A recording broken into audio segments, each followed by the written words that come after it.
Hello, welcome to History 101, Lecture 18, The American West.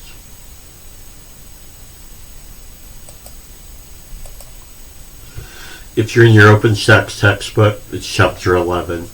If you're using the ushistory.org notes, it's Chapter 29. The first item we need to go over for this lecture is a term. It's a primary document term used at the time. It's called Manifest Destiny. Manifest Destiny was used by a writer, John O.L. McLaughlin, in a journal article or magazine article, or a newspaper article in 1844. He described America's destiny as obvious or manifest. It's America's manifest destiny to have the American West. To help you understand what he was talking about, in the 19th century, manifest was a word used for obvious. Today, you and I, we'd say the word obvious destiny. In the 19th century, manifest was used with more common usages for the word obvious. Today, we use the word manifest for other things. Like manifest of a ship's occupancy, who's on a ship or a plane.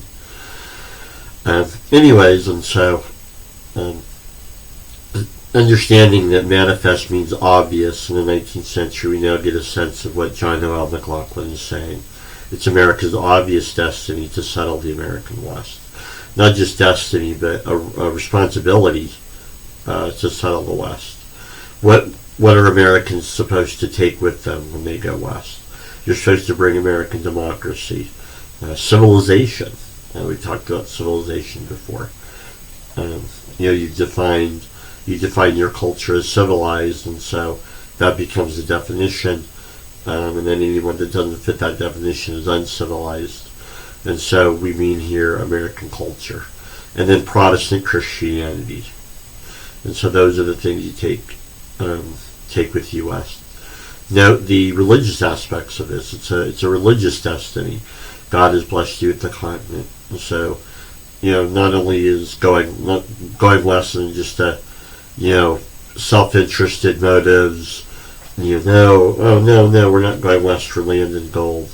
We're going west for noble reasons. Bring American democracy west, civilize the West, tame the frontier, and then bring Protestant Christianity out west, Americanize the West, and put it another way.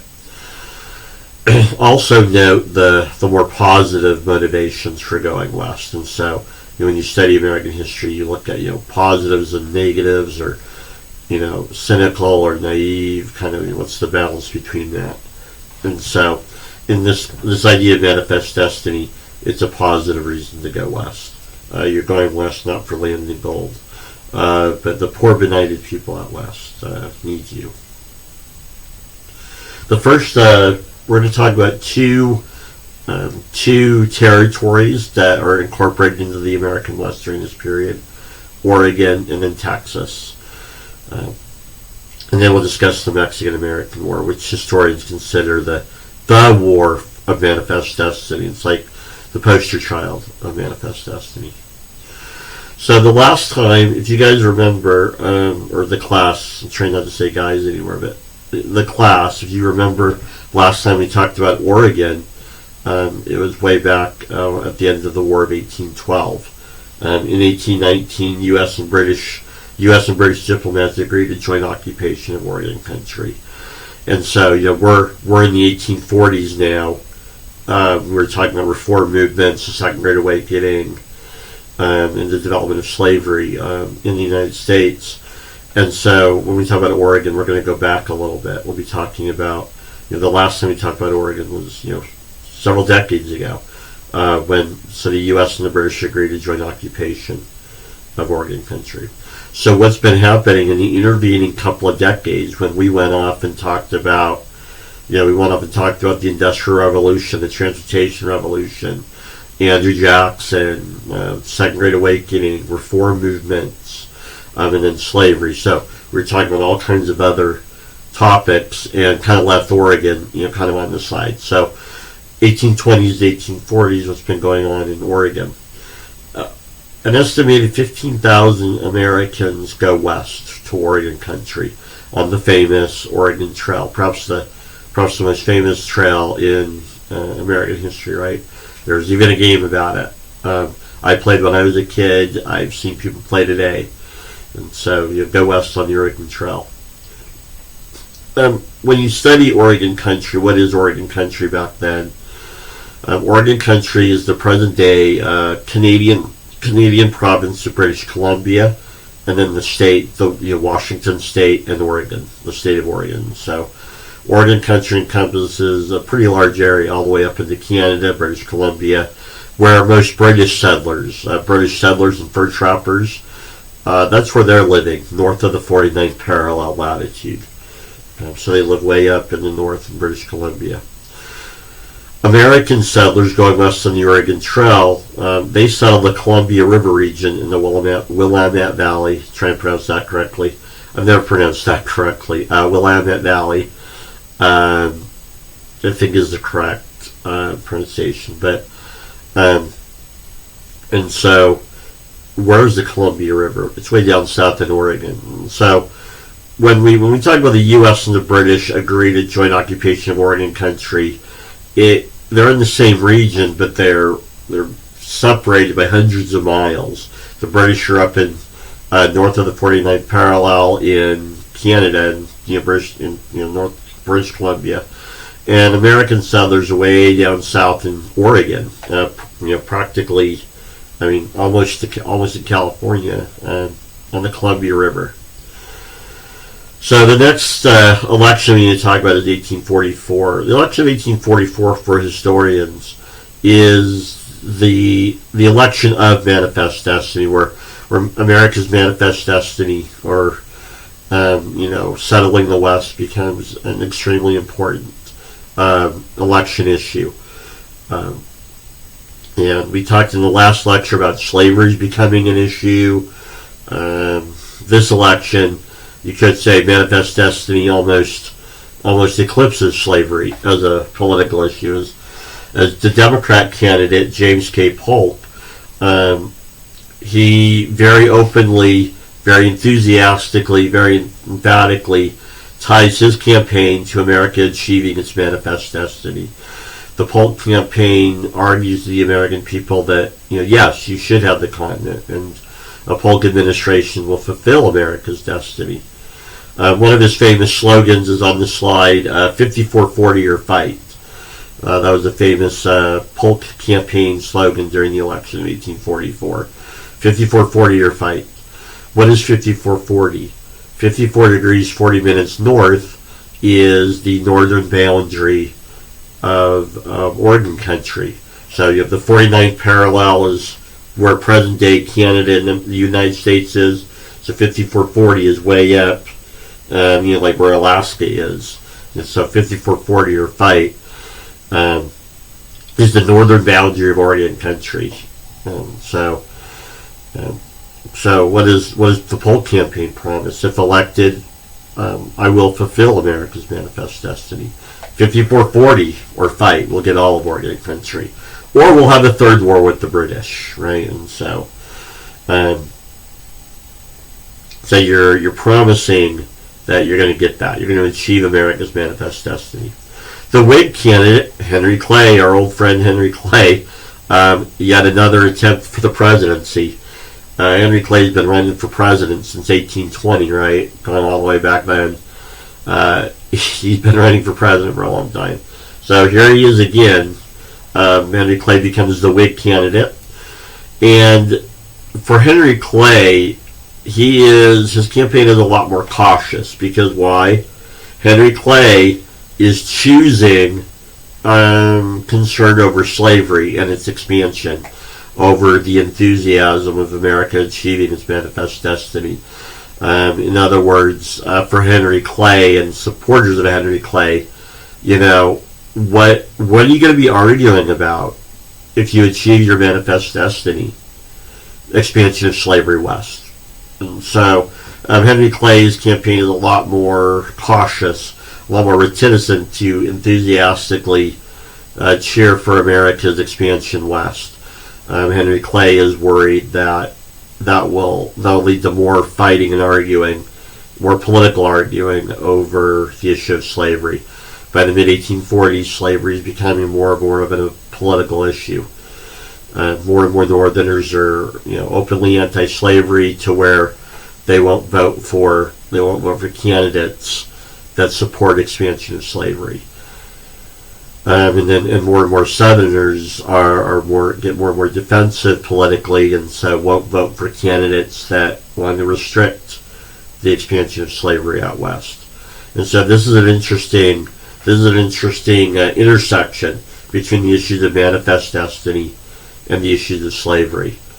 Is slavery going to, stop you from achieving your manifest destiny?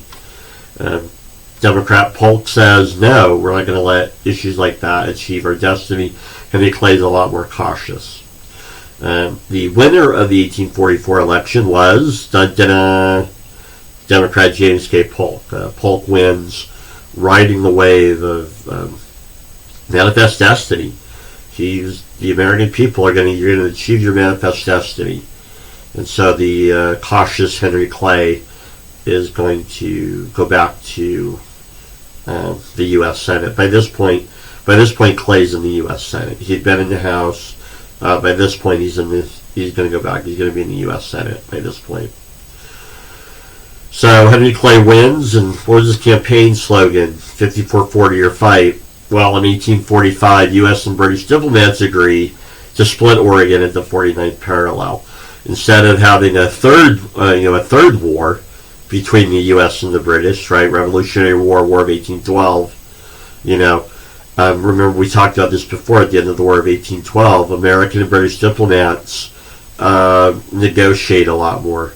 And here's another example. American and British diplomats are like, well, most British are north of the 49th parallel, most Americans are south of it. Let's just, the 49th parallel is already the U.S. border between the Great Lakes and the Rockies. Let's just extend it. Let's just draw the line completely across. And so that's James K. Polk getting in trouble. Is going to get in trouble for not achieving your manifest destiny. Here's the map. You can see where the Oregon Trail is. I don't know if you can see my cursor here, but here's the Oregon country, and that's the Oregon Trail. And then you can see going west. And the blue line is the Mormon Trail. The next territory we want to talk about is Texas. Texas is going to be a flashpoint for America achieving its manifest destiny. In a broader sense, the Texas issue, really kind of highlights the development of two countries, two cultures and countries developing, and who have the same frontier. For Americans, the frontier is west. For this new Mexican nation and culture, the frontier is north. And so Texas is really going to be a flashpoint for this achieving a manifest destiny, and it's going to culminate in the Mexican-American War, 1846 to 48, which again, like I said, historians really connect that with the war of you're achieving your manifest destiny. So we haven't talked a lot about Texas or the American West, so let's kind of go back a little bit and talk about the region where, the American West, west of the Rockies, south of the Rockies, Texas, New Mexico, Arizona and California. So before 1820, the western part of the continent is Spain, right? Present-day states of Texas, New Mexico, Arizona, California, Nevada, Utah. It was considered in Spain before 1820, right?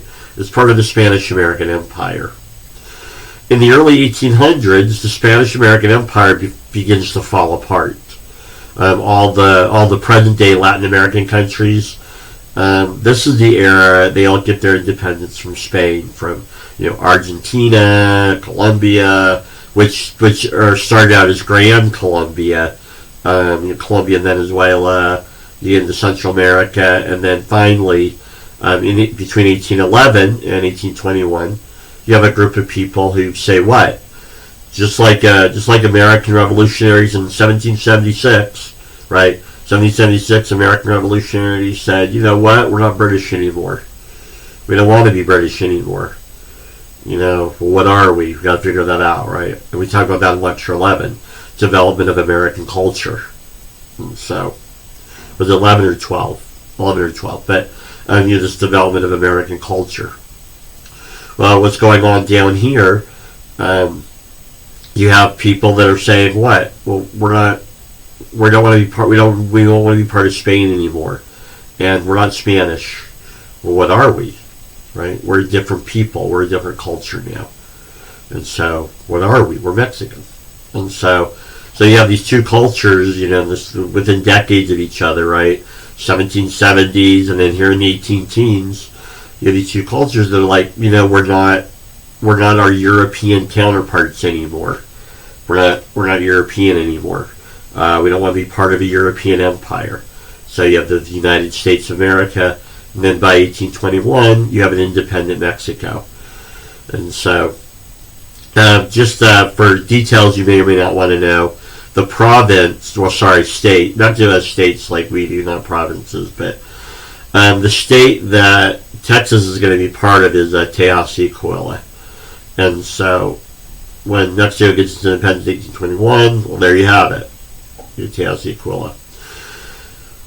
The Mexican government at the time, in the 1820s, they would like to settle their frontier. So remember, what's the Mexican frontier? It's north, right? The large proportion of the population is south of Mexico City, just like a large portion of Americans are back east, east of the Mississippi River. So you have a lot of Mexicans. Most Mexicans are way down in Mexico City, and they want to settle their frontier, or frontera, just like we do. Their frontier is north. So the Mexican government develops a plan, a process to settle the northern parts of Mexico. It's called an empresario. So empresario is loosely translated to land speculator. So an empresario can be a specific person. I am an empresario, a land speculator. An empresario is also the land that is being settled. And so it's kind of a couple of meanings there. You can be an empresario, land speculator. You can also have an empresario. It's the land that you're designated to settle. And so it's a system set up by the Mexican government by which somebody could come to Mexico City, apply for a land grant. We used that word before, land grant, right? Way back in English settlement with the colonies. So same thing here. You have a land grant called an empresario. You have a land grant called an empresario. It's a specific amount of land, specific boundaries, and then you can bring a specific number of people to settle said empresario. In Texas, probably the most famous empresario is Stephen F. Austin. Okay. He's an American. He went to Mexico City and he became an empresario. And so Stephen F. Austin's probably the most famous empresario in at least Texas history. I don't think he's quite as famous in Mexico, but for American history, Texas history, he's extremely famous. The capital of Austin today, Austin, Texas, is named after him. There are high schools, Stephen F. Austin High School. There's a lot of, Stephen F. Austin's extremely famous. The empresarios he got, he's allowed to settle initially 300 families in Texas. Would you like to know where his impresario was? Google map Austin, Texas. That's the Austin, Texas is in central Texas, and that's his impresario. Why is the Mexican government setting up very specific places for people to settle? In East Texas, in North and East Texas, you have very large Spanish cattle ranches. There's still left over from when the Spanish were ruling Mexico. You have the development of these large cattle ranches. And a lot of them consider themselves Spanish, kind of slow to take on the title of being Mexican. So, but you have these very elite, very wealthy Spanish cattle ranchers that are in North and East Texas. West Texas, it's Indian country. The Mexican government can't protect you, and so for the Mexican government, so have these impresarios in an area of Central Texas where you're not going to encroach on cattle ranching land, and you're not going to be out in the middle of nowhere, unsafe from the Indians.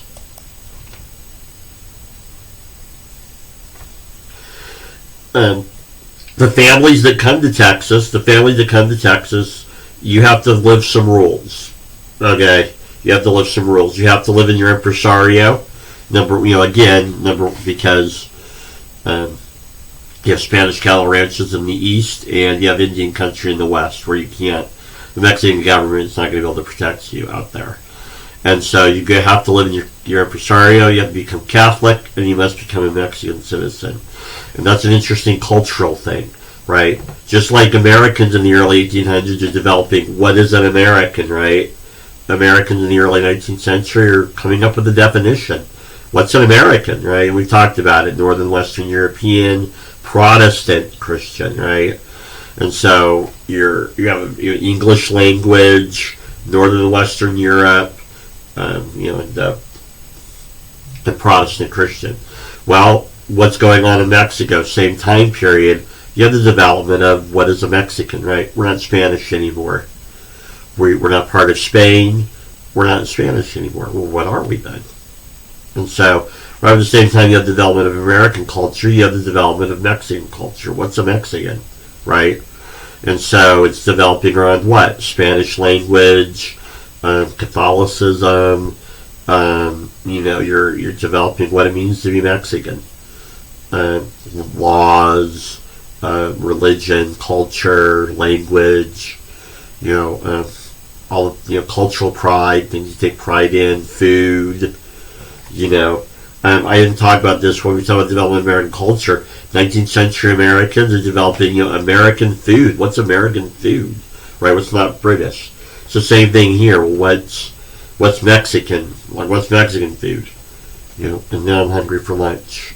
And so you're developing your culture. So that's what makes the Mexican-American War interesting. Is in some ways you have this war for two developing cultures and countries, and achieving kind of their potential or their quote-unquote destiny kind of thing. So let's skip ahead in the decade. Let's skip ahead to a decade, the 1830s. By the 1830s, about a decade after Mexican independence and this impresario system, you have tens of thousands of Anglo or Anglo-Americans. In Texas history, Anglo meant an American Texan. An Anglo-Texan was an American or European. Northern and Western European, English. Spaniards are European too, but you have Anglo, meaning English, so English-Americans coming. And so when you say Texas history, it's Anglo-Texans. So tens of thousands of Americans or Anglo-Texans are coming, or Anglos are coming to become Texan. And they're mostly from the U.S. South, tens of thousands. By the 1830s, there's more Anglo-Texans than Mexican Texans or Tejanos. And so it's like, you're getting to be where it's not. It's going to be American just by population. It's going to be European American just by, or English American. Spaniards or Spain, England are European too, but English. It's going to be English American by, or Anglo American by, just by population, the amount of people that live there. And so the Mexican government in the 1830s, they are worried. The amount of Americans, or you can change that to Anglo if you want. It's the amount of Anglos in Mexico. And then the worry is culture. How Mexican are they? Tens of thousands of people have entered the region, and they don't fit the culture, right? Um, and so just like, the same thing, remember we talked about this a little bit, right? Immigrants are coming to America. Or what if they're not fitting the definition of what an American is, right? You're not Northern Western European. You don't speak English. You're not a Protestant Christian. Well, same thing in Mexico with this Mexican government in the 1830s is like same thing. Tens of thousands of people are coming in. They're Mexican citizens, but they're not Mexican. They don't speak Spanish. They're Catholic, kind of, and not really. They're Catholic to get land, but are they really devout Catholics? No. In other words, are they good Mexicans? Kind of thing. Well, no, they're outside of the culture, just like in America. You have people coming and they're not American, And so, in the 19th century, you see that idea, like, well, you have problems, right, with people. Well, they're not American. Well, same thing here. They're not Mexican, and so you have this problem developing. Tens of thousands. It's getting to where it's going to be more. There's going to be more Anglo-Americans than Tejanos. Right?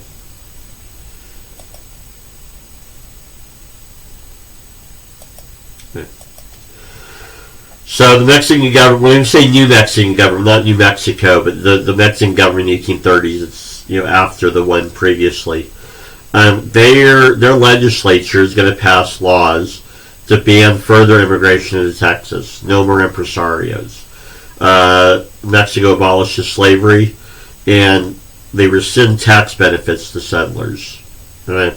And so this Mexican government in the 1830s wants to end immigration into Mexico. So you abolish slavery, hoping that will deter most Anglos coming in are from the American South, so they'll bring their African slave labor, and so it's like, theoretically you'll stop them from coming.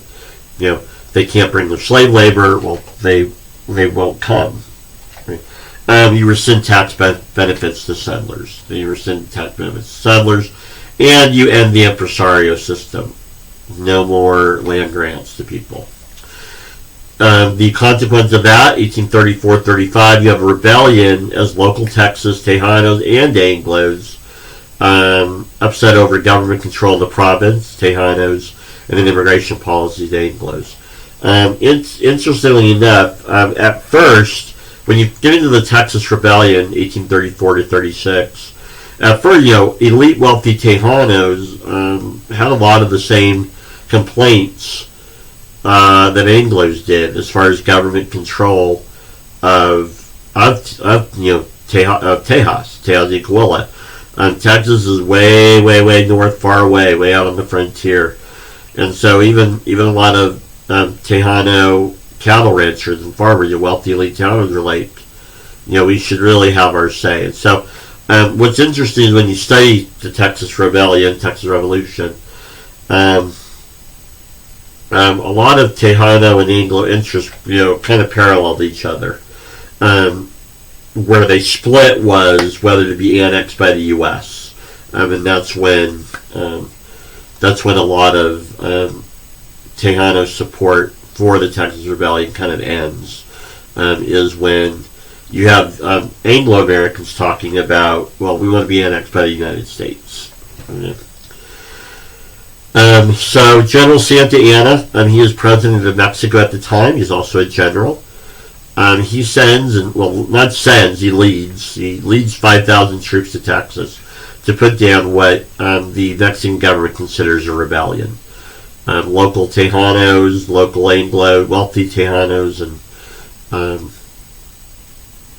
and Anglo-Texans are, they're preparing to fight. They're going to separate from Mexico. Right? Santa Anna leads 5,000 troops to Texas to put down the rebellion, and that will lead to the Texas Revolution, 1835 and 36. Perhaps the most famous story out of the Texas Revolution is the Alamo. The famous, remember the Alamo?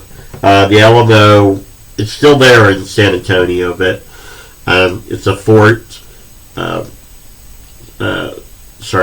Anna, lays siege to the fort.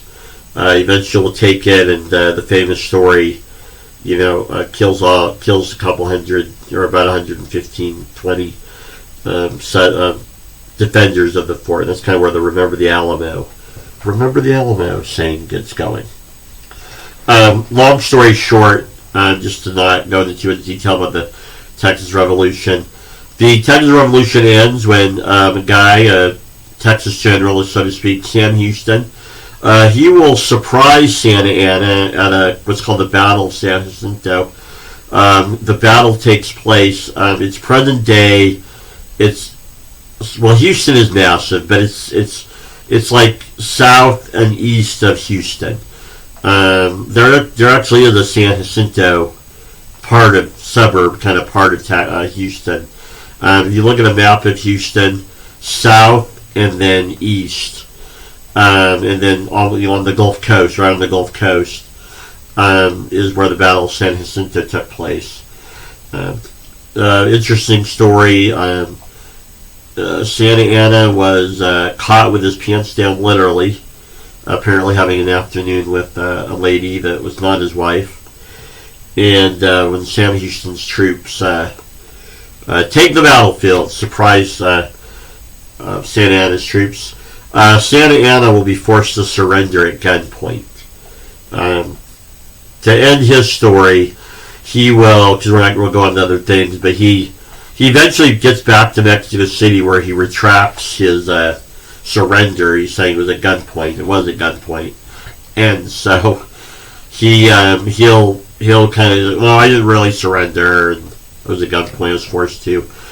He will be deposed as president of Mexico, and he'll go into exile at Veracruz. Don't feel bad about Santa Anna, though. We'll come back to him later. He's going to get another shot at fame and glory. But so Santa Anna will be back.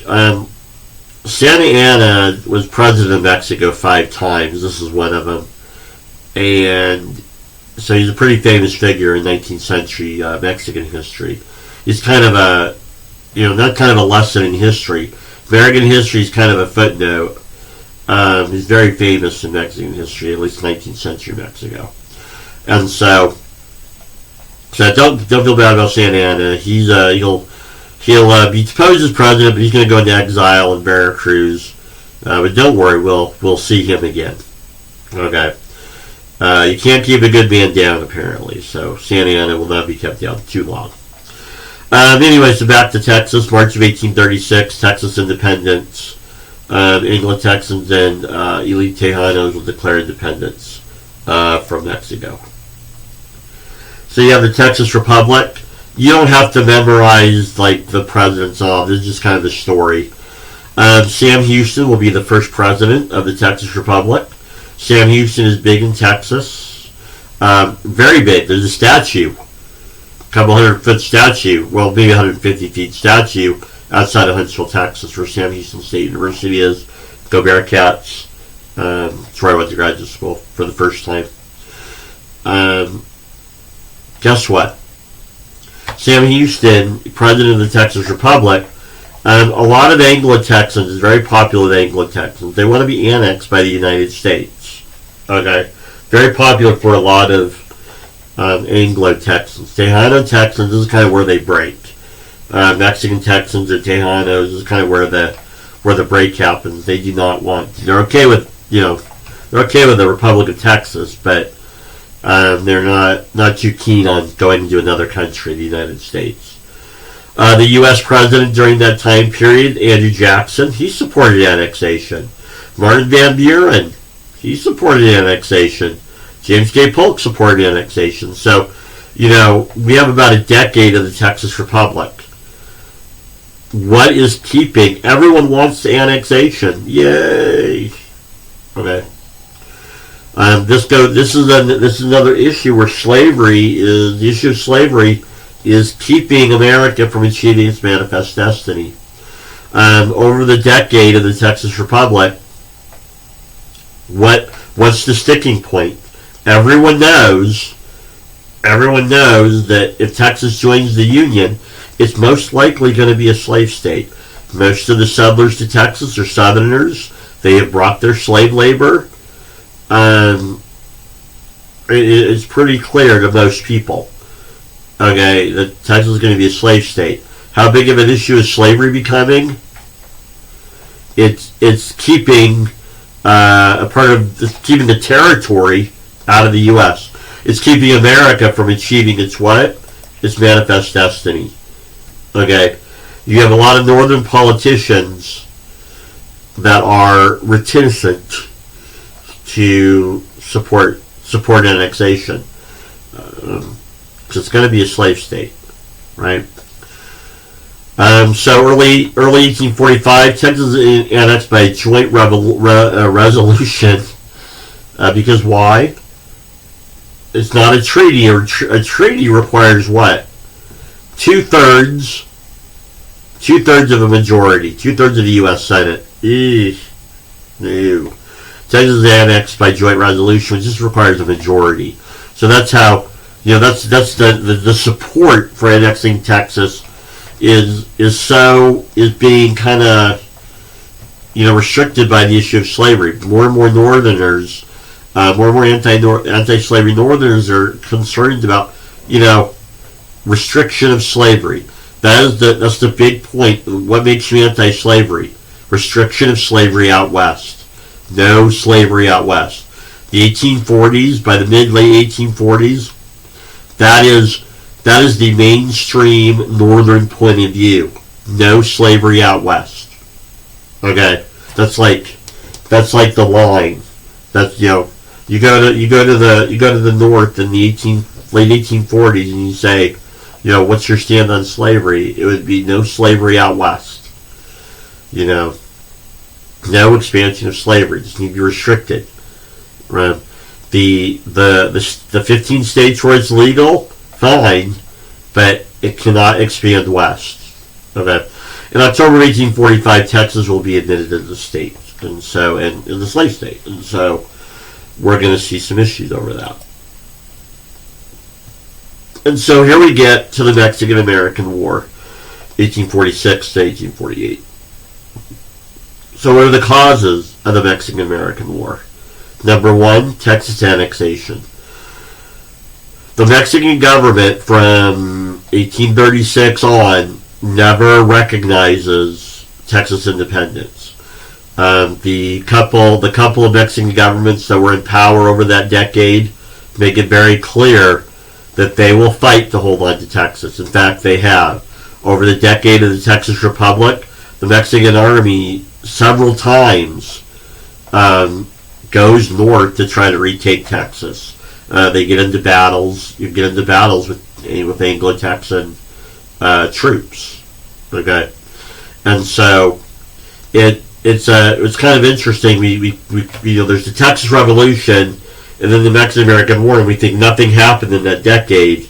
The Mexican government never recognized Texas independence, and in fact, it's Mexican government policy. We will fight to keep Texas, and so the Texas Revolution, when it ends, it's a temporary ending. Over the next decade, you have the Mexican army attempts a few times to try to go in and retake Texas, and they're defeated by this new kind of Anglo-Texan army. Okay, and so Mexico promises, it's Mexican government policy, if the U.S. annexes Texas, there will be a Mexican-American War. The Mexican government promises they will fight to hold on to Texas. They think it's part of Mexico. It's like we never recognized independence. We still think it's ours. Even if we did recognize Texas independence, there's a boundary dispute. Mexico argues that the boundary of Texas is the Nueces River. For Americans, the boundary is the Rio Grande. In primary documents, it's the Rio Bravo. In Mexico, and I've heard even today, some people still refer to it as the Rio Bravo. But in the 19th century, it was called the Rio Bravo River in Mexico. Americans and Anglo-Texans call it the Rio Grande. And so the Nueces River and Rio Grande are at their closest about 150 miles apart. So the Nueces River is the present day city of Corpus Christi, and it was there in the 1830s too. But where Corpus Christi, Texas is today, the Rio Grande is where Brownsville is today. So Texas curves, the Gulf of Mexico, and Texas kind of curves down. Brownsville's at the bottom, and the Nueces River is up here where Corpus Christi is a little bit. And then you curve, and what's around the curve? Around the curve is Houston. Houston's up on the curve. So if you Google map kind of that Gulf Coast region, Houston's the way north, and then you go into the curve. Corpus Christi's kind of at the top of the curve, or kind of close to the top of the curve, and then you go down to Brownsville. So Texas annexation, a big cause, and then even if Texas annexation was okay with the Mexican government, there's a dispute about the boundary. Provocation. So let's go to January of 1846. President Polk orders General Zachary Taylor, U.S. Army, to go to Corpus Christi with several hundred troops. So General Taylor goes down to Corpus Christi, Texas, which for the Mexican government is the border, the boundary of Texas. And he will hang out in Corpus Christi for a few weeks. A few weeks later, General Polk, the U.S. government, the U.S. military will order General Taylor, to head south to Brownsville. And so this is disputed territory. You have American troops marching down to Brownsville. They will get into several skirmishes with the Mexican army, including a battle at a town called Matamoros. Matamoros is south of the Rio Grande. It's not in any... It's definitely in Mexico. Everyone agrees it's in Mexico. It's Matamoros, south of the Rio Grande a bit. So General Taylor goes to Brownsville, crosses the Rio Grande, goes a little bit into Mexico, and gets into a battle with the Mexican army at Matamoros. Okay. So you have war, you have combat, right? May 1846, Congress declares war on Mexico, arguing American blood has been spilled on American soil. And so that's what you're fighting about. You're fighting about where that soil is.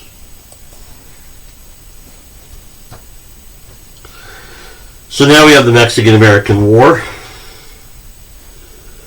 Offenses.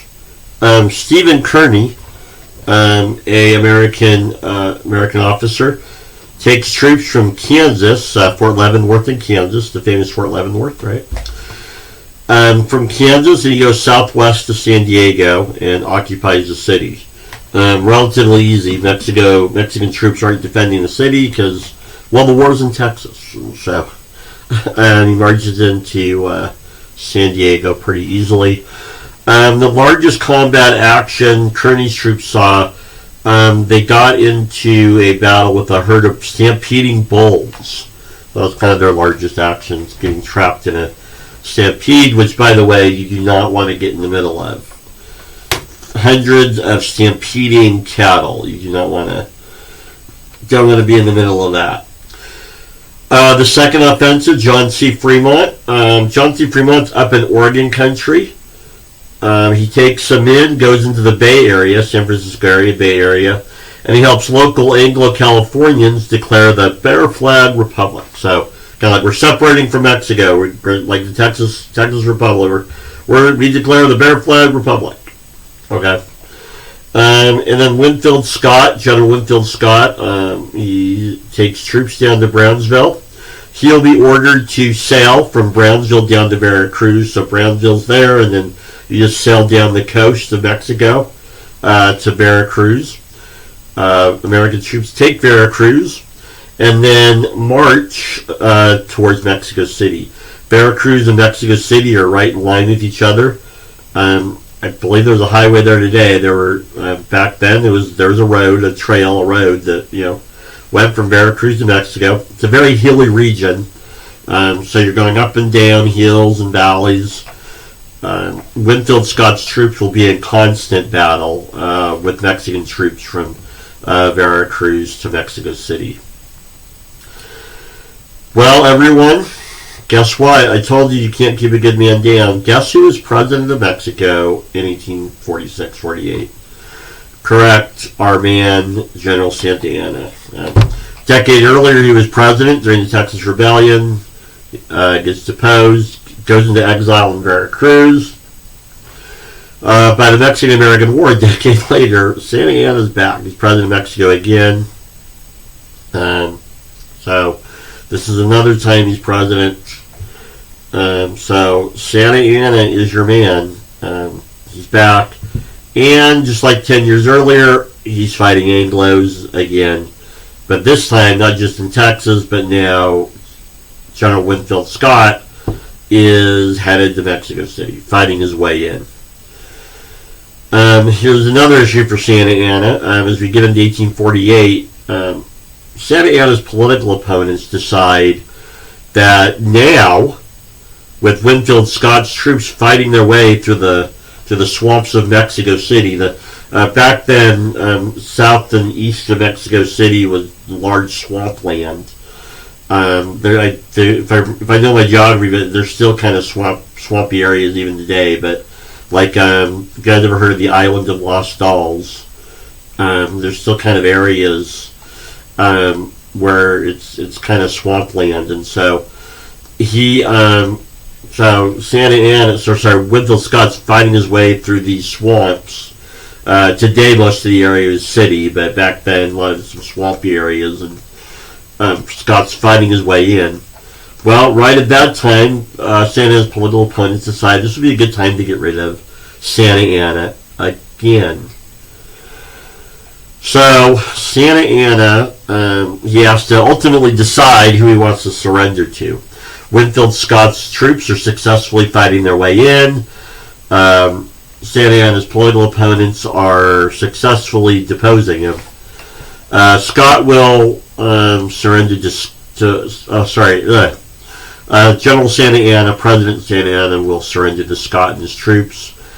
I guess one way to look at it is he's used to surrendering to the Americans. He did 10 years ago. Now here he is again.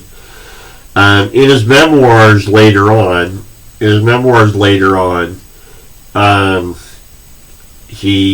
nicest thing he calls his political opponents is perro, or dog. Los perros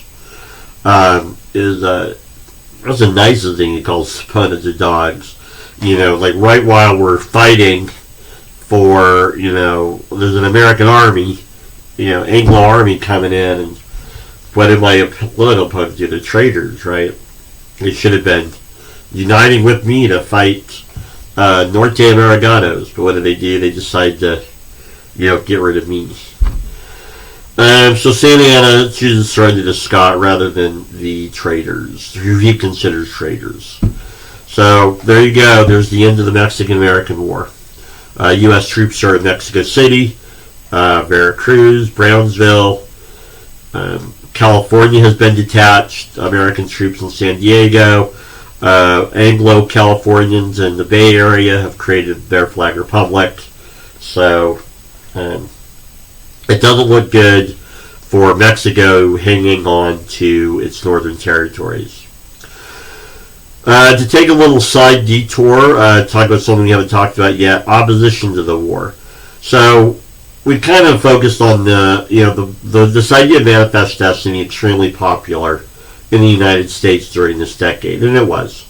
It was very patriotic, very popular, very yes, how great is America? What's the cultural pride for Americans? God has blessed you with the continent. You've been blessed with it. Go. It's not a matter of you want to go. You actually should go. You have to go. You have to achieve your potential, your destiny.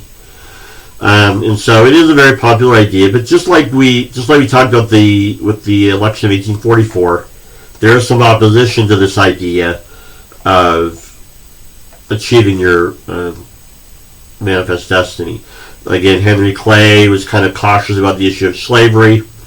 During the Mexican-American War, 1846 to 48,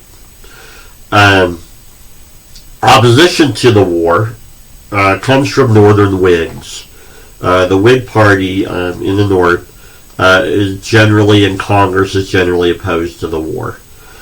Northern Whigs and a lot of anti-slavery Northerners argue that this war it's a war to expand slavery. So they argue, their argument is this is a war to expand slavery. Okay. So again, the issue of slavery is competing with the issue of manifest destiny, right? We want our manifest destiny. We want our manifest destiny. We want to have the continent. We want slaves. We want to expand slavery. No, yes, no. You have these competing interests, competing issues. If you want to achieve your manifest destiny, you're going to have to tackle the issue of slavery, right? And its expansion. And again, I just told you, by the Mexican-American War, late 1840s, the normal mainstream, pretty set anti-slavery Northern opinion is no slavery out west. Okay, even if you were an American who didn't care about slavery as an issue, like I don't care, but no slavery out west. You know what I mean? Does that make sense? You didn't have to be this abolitionist. We must free the slaves. Even if you were like, I don't give two whatever about slavery in the South, or I just don't want it to go west. No slavery out west. You get it? Even the most apolitical, I don't care about slavery as an issue, person was like, well, no slavery out west. That was the mainstream opinion. No slavery out west. Okay. And so that's why you have Northern Whigs. That's why you have Northern Whigs going, well, we oppose slavery out west.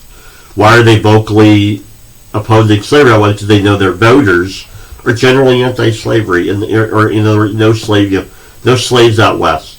It competes with, even if it's not a moral issue, slaves will compete with free labor. So you know what I mean. So that's my point. Is even if you don't care about slavery as a moral issue, you don't even like black people, whatever. No slavery out west because there's a simple economic reason. I just don't want slave labor competes with free labor. You get it? How am I going to get a job if somebody can just go buy a slave? How am I going to get it? How am I going to make a livelihood kind of thing? So that's how mainstream that opinion is, anti-slavery. You don't have to care about slavery as an issue. You don't even have to care about African American or black people. It's like, whatever. It's just it's even a simple economic reason. Slave labor is not conducive in a free market economy. Okay, it's not conducive in a free market economy where I have to compete for a job. And so this idea that Polk's War is a war to expand slavery, for Northern Whigs, that's a popular point of view, and it's a debate in the North during the war. That's a debate. It's a debate. Are you somebody who cares about manifest destiny, American achieving its destiny, or you care about slavery expanding west? And so you're gonna see Americans during this period, when you read the newspapers and the editorials, you're gonna see that conflict. Okay, Northern Whigs. The Wilmot Proviso is an example of what Northern Whigs are thinking. It doesn't pass. It's not a law. It doesn't pass. You can pretty much ignore it. The only reason historians bring it up is it's an example of what Northern Whigs think. No slavery in any territory taken from Mexico. For Northern Whigs who think, they think this is just a war to expand slavery, so Northern Whigs are going, fine. Okay, fine. If this is not a war to expand slavery, no slavery out west then. In any territory we take from Mexico, no slavery. Okay, so for Northern Whigs, from a Northern Whig point of view, they're like, okay, fine. If this is not a war to expand slavery, then fine. Take slavery off the table. Abolish slavery in any territory taken from Mexico. You make it free labor, which again, is the common Northern attitude. The West should be free labor. I, as an American, should be able to go out West and compete for a job freely and not have to compete with slaves for work. Okay? And so, it's just, so you get it. So even if there's not a moral issue, it's an economic issue kind of a thing. So anyway, so that's that. I probably sound like a broken record on that, like I do in class. But Trinidad, Guadalupe, Hidalgo, 1849. Mexico coughs up the northern half of Mexico. The present-day states of Texas, New Mexico, Arizona, California, Nevada, Utah. Mexico pays $20 million. So Mexico does. Sorry, the U.S. pays Mexico $20 million. And so that's. What I notice is that's not told you in your popular history, because it's popular to say the land was stolen. And so I bring that up to give you the full story. It was lost in a war, and then the U.S. government does pay $20 million for it. Now, you could argue, is that enough for the land? That's arguable. Is $20 million, Texas to California. So you can argue about that, if that's enough, but the U.S. does pay Mexico $20 million. Assumes the government debts to wealthy Mexicans living in the region. So the U.S. government says, if there's wealthy Mexicans, Spaniards/Mexicans who the government owes money to, we'll pay for it. And so there's going to be some litigation and some issues over that.